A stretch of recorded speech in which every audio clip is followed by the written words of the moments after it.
Patuloy na igigihit ni Agri Party List Congressman Wilbert Manoy Lee sa pamunuan ng Philippine Health Insurance Corporation ang karagdagang benepisyo na dapat ipagkaloob at mapakinabangan sa serbisyong medikal ng bawat miyembro nito. Ito ang naging pahayag ni Congressman Lee sa isang panayam sa ginawang pagbisita nito noong Sabado sa lalawigan ng Bataan. Ayon pa kay Lee, dapat na ding isama sa mga covered ng PhilHealth ang mga dialysis center, MRI, CT scan na kabilang sa mga serbisyong medikal na dapat nang mapakinabangan ng bawat pasyente na miyembro mula sa kanilang mga ibinabayad na kontribusyon. Gusto natin additional 50% increase in benefits across the board. Lahat po ng diagnostic scan, sagutin nila. Yung isang hiningi natin na ang dialysis, ilibre na 6-3. Pwede bang isingit yun yung mga MRI, ganyan? Yung mga... Yes, kailangan po maibigay yun yung MRI, CT scan, PET scan, kasi sa ngayon hindi po ito covered.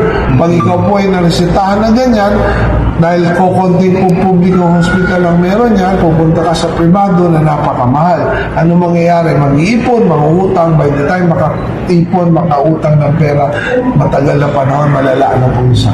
Ang balitang ito ay hatid sa inyo ng Mighty C. Para sa pang-araw-araw na pangangailangan, uminom ng Mighty C, The Alkaline Vitamin C. Ito si K5 Roel Tarayaw para sa kampyon na balita, serbisyo publiko at kasiyahan sa Olongapo at buong Central Luzon, K5 News FM. K5 News FM. News FM.